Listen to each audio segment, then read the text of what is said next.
Hey, it's Abby. Welcome back to my channel. Today's video, I'm going to be talking about 10 ways to love.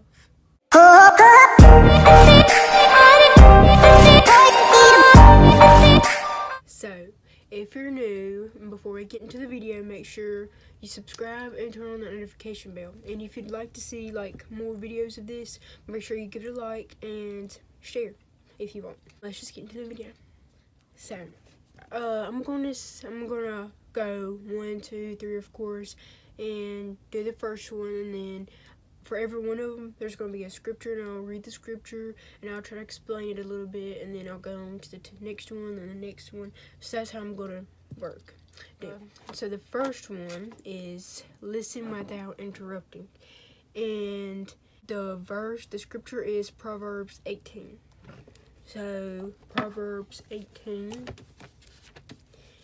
It says, a man who isolates himself, and it's in the New King James Version. So a man who isolates himself seeks his own desire. He rages against all wise judgment. A fool has no delight in understanding, but in expressing his own heart. When the wicked comes, contempt comes also, and with dishonor comes reproach. The words of a man's mouth are deep waters. The wellspring of wisdom is a flowing brook. It is not good to show partially to the wicked, or to overthrow the righteous in judgment. A fool's lips enter into contention, and his mouth calls for blows. A fool's mouth is his destruction, and his lips are the snare of his soul. The words of the talebearer are like tasty trifles, and they go down into the inmost body. He who is slothful in his work is a brother to him who is a great destroyer. The name of the Lord is a strong tower. The righteous run to it and are safe. The rich man's wealth is his strong city, and like a high wall in his own esteem. Before destruction, the heart of a man is haughty, and before honor is humility. He who answers a matter before he hears it, it is folly and shame to him. The spirit of a man will sustain him in sickness, but who can bear a broken spirit? The heart of the prudent acquires knowledge, and the ear of the wise seeks knowledge. A man's gift makes him for him, and brings him before the man. The first one to plead his cause seems right, until his neighbor comes and examines him. Casting lots causes contentions to cease, and keeps the mighty apart. A brother offended is harder to win than a strong city, and contentions are like the bars of a castle. A man's stomach shall be satisfied from the fruit of his mouth. From the produce of his lips he shall be filled. Death and life are in the power of the tongue, and those who love it will eat its fruit. He who finds a wife finds a good thing, and obtains favor from the Lord. The poor man uses entreaties, but the rich answers roughly.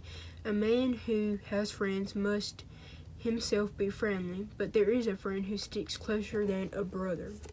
So, listen without interrupting mainly means listen, don't always butt in. 2 is speak without accusing. I'm going to go ahead and explain my way of how speak without accusing means. Don't assume everything. Don't accuse them like you did this, they did this. James 1:19.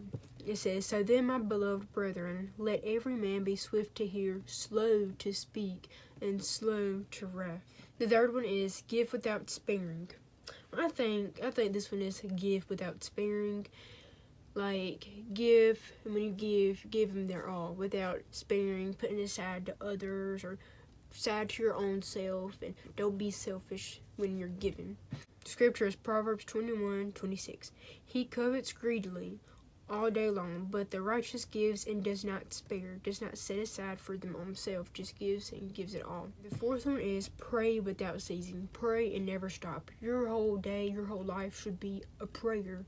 Speaking God's word, set it out forth as speaking into existence. Colossians 1:9. For this reason, we also, since the day we heard it, do not cease to pray for you and to ask that you may be filled with the knowledge of his will in all wisdom and spiritual understanding. 5 is answer without arguing. answer their question without arguing, without saying, oh, well, just whatever you would say, or whoever you would most argue with whenever you answer them, or you think they're giving you smart questions, like they're being a smart butt or something. Proverbs 17:1. Better is a dry morsel with quietness than a house full of feasting with strife. Strife means always arguing, always at it with someone, always thinking you have to be right. The sixth one is share without pretending, in Ephesians 4:15. But speaking the truth in love may grow up in all things into him who is the head, Christ. Share without pretending like you have to do all things in love, right? Right. So don't pretend you love them whenever you're sharing something. Whenever you're giving, you have to give in love. If you don't, it doesn't mean anything. So don't pretend you're doing it for a good cause if you're doing it for a bad cause. Number 7 is enjoy without complaint. So Philippians 2:14. Do all things without complaining and disputing. So number 8 is trust without wavering. Corinthians 13:7. Dares all things, believes all things, hopes all things, endure all things. Trust without wavering. Trust without not having faith. Trust without wavering, I would say, means, whenever I first hear it, I would say without getting off balance. Like, always trust. Keep trusting the Lord, without falling out of place, without not having faith. Number 5 is forgive without punishing. So we all have to have a forgiving heart, not an unforgiving heart. And whenever we forgive without punishing, means forgiving them and just forgetting about it. Don't forgive them and then, oh, I started to punish them right now. Bearing with one another and forgiving one another. If anyone has a complaint against one another, even as Christ forgave you, so you also must do. So if you don't forgive someone, you will not enter heaven, because if you don't forgive, then he will not forgive you. Number 10, last but not least, is promise without forgetting. The verse is Proverbs 13:12. Hope deferred makes the heart sick, but when the desire comes, it is a tree of life.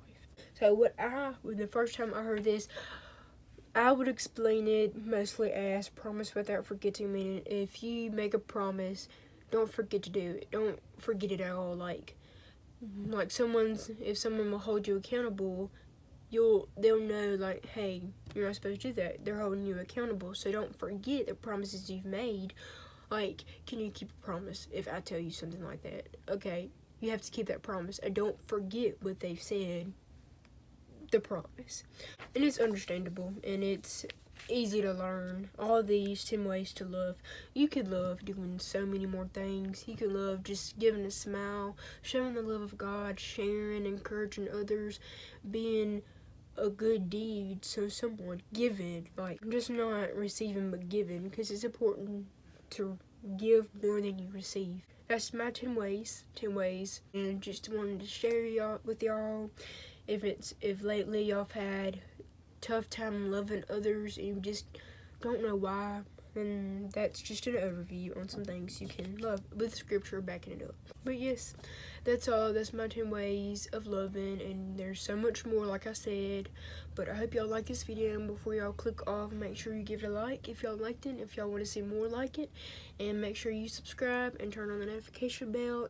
But wherever y'all are watching this from, morning, day, or night, I hope y'all have a blessed one. Make sure you comment any video suggestions, any prayer requests, and go check out my social medias. And if you don't, I have my email down below, and if you don't want to like comment the prayer requests there, you could just always say, I forgot. A few moments later. Unspoken prayer requests, yeah. Or you can message me on Instagram, and I'll read it. I'll do it there. But yes, I hope y'all have a blessed one, and I hope y'all enjoyed this video, and I will see y'all with another video, an upcoming video. Bye.